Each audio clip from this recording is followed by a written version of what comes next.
Hello everyone. I know, third time at Ascension Parish burial ground, as you can see there. Yeah, well, as you've seen from the title and that. Firstly, greetings to anyone who hasn't seen me come to the cemetery before. Yeah, this is my third occasion, so if this is the first time you're watching this video, go and check out my other videos from the cemetery and that. But yeah, I'm back here. Move away and get sick of always having traffic noise in the background, as you may have noticed from my previous ones and that. But yeah, I'm back here because I have now discovered that talk about, they should just rename this the Darwin Cemetery, literally. Well, not quite, but you know what I mean. Because if you've seen my previous videos from here, you would have seen that I have visited Francis Darwin, which is Charles Darwin's son, who's buried with his daughter Frances Cornfield. And opposite her, as if you've watched it, you saw that I managed to sort of discover the grave of his third wife, Frances Henrietta. But if you've seen that video, you've seen she's literally buried underneath an absolute massive tree that needs to be taken down. But I was literally still wondering, is there anything else over in Cambridge that I haven't discovered? And while I was reading, literally today, I discovered that even though Francis and Florence never had any children, because he was her third wife, I assume I think they were a lot older when they married, so of course she would have been beyond childbearing age, I would guess, but I can find out.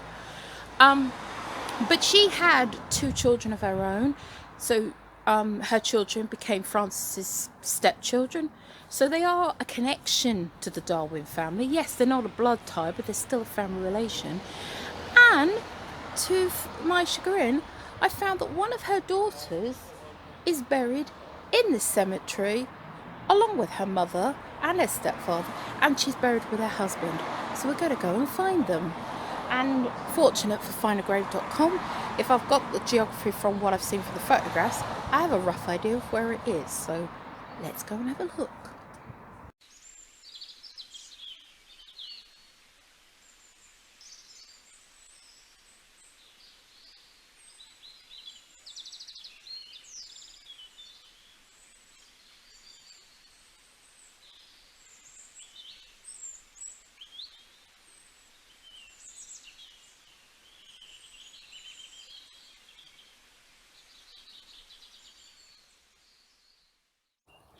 There we go, working on the map. Yeah, I was pretty certain I thought I was, because fortunate with findagrave.com, they've got a there was like wall plaques behind the graves, so I had a thought I thought I knew where they were. So let's go and have, I think if I remember correctly, I think I've got to go this way. Oh,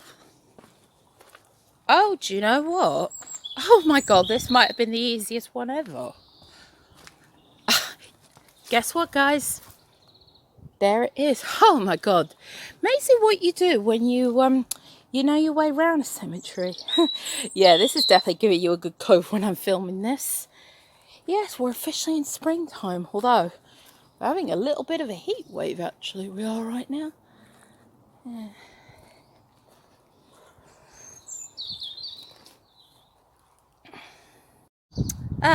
Am I so glad I did my little trick again? Yes, you may have noticed I was slightly further back than I left the camera. Yeah, because I took one look at this headstone and I'm thinking, okay, I'm not sure if I can actually read that.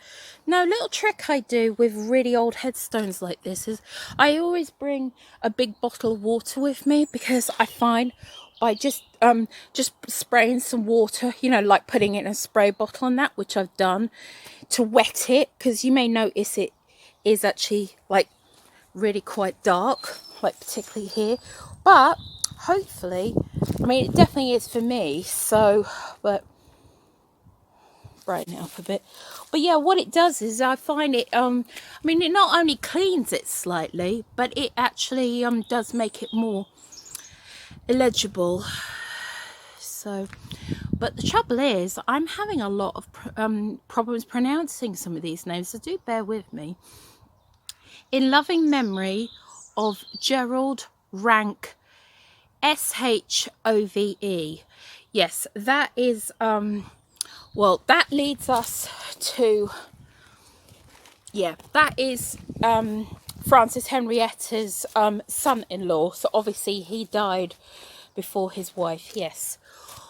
Born 1887, died 1947, and he casted away his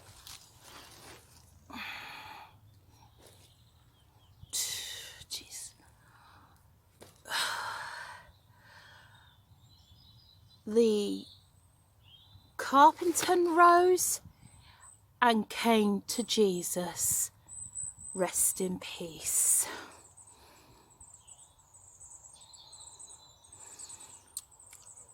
Yeah.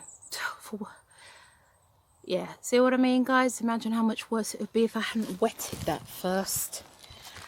And his wife, I'm going to have to spell it, guys, because seriously, I don't know how to pronounce it. And it sounds like a man's name to me, but it's not. Fredegond.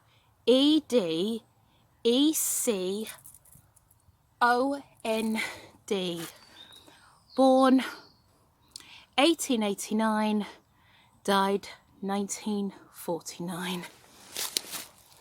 So let's give you, yeah, well, not many people might know this, but that is definitely a rose bush. So seems to be that this has had some activity in the you know, the passage of time, or more likely I think these blue flowers are probably wildflowers maybe. So yeah. Oh, choice of bit, yes, thankfully I did come on a sunny day, but the trouble is it's this headstone is in a corner. So yeah, so while we're here, but more importantly, you saw me come here, so they're here and that, and if I know my directions right, which I do by now for the cemetery, I think her parents are just down here. So let's go and have another look.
Yep.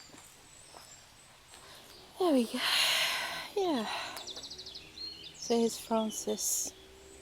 And Frances again. Of course, she is... Do you know what? I'm going to call her Cecily, because Cecily was her middle name. At least I can pronounce that. So, of course, yes, Frances is her stepfather. Yeah. And then... Oh, God. Dare we look?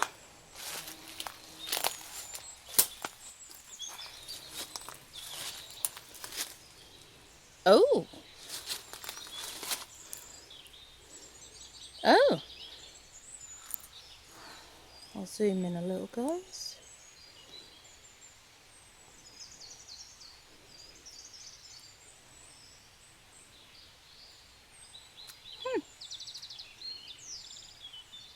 Funny enough, that headstone's not looking too bad, although it's worse down the bottom. Yeah. Yeah, I've noticed that sometimes you'd be surprised where headstones, they can look dim and then you come back and then they always seem to be cleaner. Yeah, I wonder if someone's come out on that. Unless, of course, it was that water that I used the last time, because I did do that just to see if I could read the name on there. Yeah. Oh, this is so sad beyond belief, this is. I just wish there was something I could do, but the trouble is, I know what I'd like to do. I'd like to get in contact with whoever is actually in charge of this cemetery. And, you know, maybe show them the footage of either this or my previous video would probably be a better move. And see, is there something that they can do about, you know, chopping this back? Because this is an important grave, but the trouble is, the council, whoever it was that I thought actually was in charge of this, is not in charge of this cemetery, and I'm having trouble trying to find out who possibly is, because if I can, then that is something that I would like to report to see if that is something that could be restored in the future. So, yeah, and that. I meant to also say, Cecily, yeah, we'll have to call it that, and that, yeah, once again, what is it with this family, you know, with all the things that they go into? She, just like her mother, she also was a poet, and she did publish 2 sets of poems. And that, of course, as you know probably by now from my style, I'll insert some photographs of them and her publications and all sorts at the end here. So take care, guys, and farewell from Ascension Parish Cemetery.